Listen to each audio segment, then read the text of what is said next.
Good evening, folks. It's Scott from Sharing the Burden. Time to recap the week and get ready for the next one. As a recap this week and think about the 35 people we saw in jails and the meetings we had outside, I think we had a real good week. And we were locked out of one facility for one complete day, so that destroyed probably 10 or 15 other people we could have supported. But anyway, had a great week and all went well. Several people got released, several moved ranges and changed jails and that kind of thing.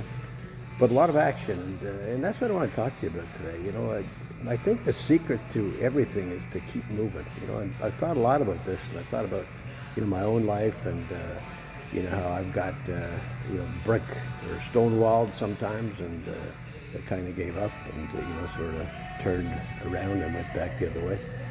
But today I know somehow, I just know, and it's not necessarily scriptural, although it is, that nothing seems to be put in my way that I really can't get by.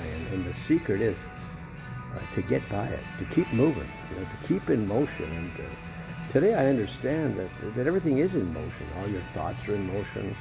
It's only when you grab onto one and hang on and mull over it, look at it, and so on, that you get in trouble. Well, I get in trouble, I should say. If I let the thoughts go, it's like a little stream with boats on it, each little boat representing a thought. And, that stream will keep going, and those thoughts will just keep on going by if I don't try and grab them and do something with them. So everything's like that.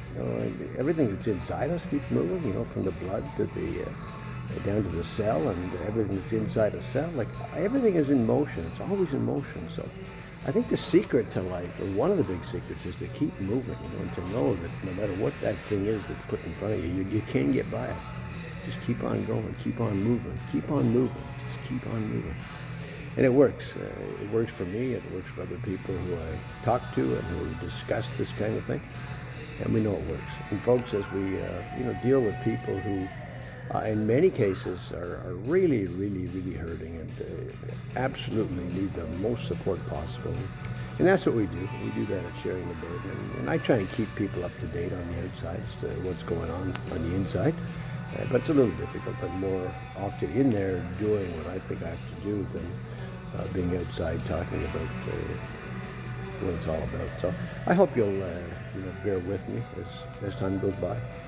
Support us. There's several of us now going into several institutions, and our goal, I believe, for upcoming week is to see 50 inmates.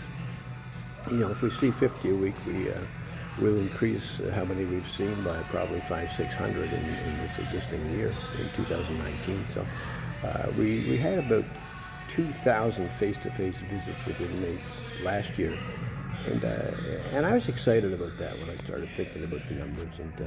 And now we're starting to really bear the fruit. Some of the people are actually being released, finding us on the outside and doing things with it. We've started a couple of meetings on the outside, one online meeting, another actual meeting in Kemptville, Ontario.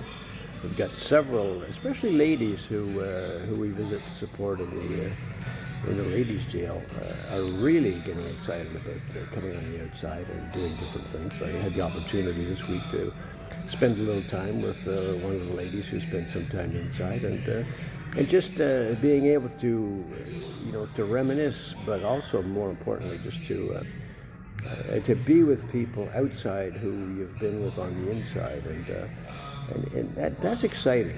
It gives us the true hope that what we do is worth every minute of it. And as I say, there may be only a half dozen or so. I was just thinking about it because that lady asked me how many people I knew who had been inside and come out and maintained a relationship, with me or with one of our other people.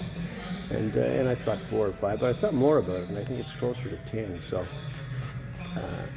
it's exciting, and some people have moved institutions and more serious crimes where penitentiary time was required after the time in detention centers or maximum security places waiting for trials to end and to be sentenced and so on. So, all kind of coming together, and it's really because the people on the inside are not only finding hope and learning that what we do is worthwhile, they're learning that they can take the concept back, and with a little more coaching on the outside, they'll be able to, not only call a person or a few people and start their own sharing the burden meeting, but they'll also be able to, over time, come on back in. This is not for everybody, but several have mentioned that they'd like to come on back in with us as volunteers. And folks, those are what I call peer volunteers.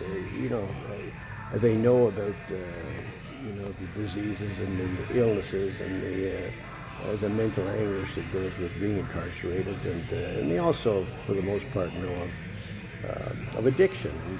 And addiction seems to be where we end up talking to more than anything else. And many people don't even realize they're addicts until we spend some time with them. But all of us have some problems, putting some things down, and when we get to the heart of that, the heart of how we discover those things, the things we're in denial of, and so on, we find that we all can do with a little bit of work on ourselves. So anyway, all that to say, I'm so grateful for the support we get as we go in and do these things.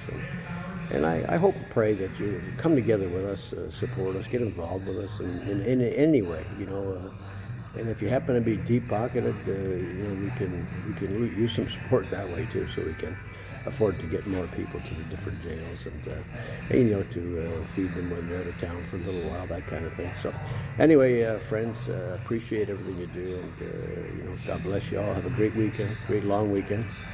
Canada Day coming up shortly, and let's be really grateful for this country, for what's going on, and for leadership, even when it may not necessarily be the party of choice, or maybe it is. But either way, I believe that, as Scripture taught me, that whoever is in power has been put there by the Almighty for whatever reason. So we need to support it and do our best to make things work. So have a great day, great weekend. We'll see you all soon. Bye-bye.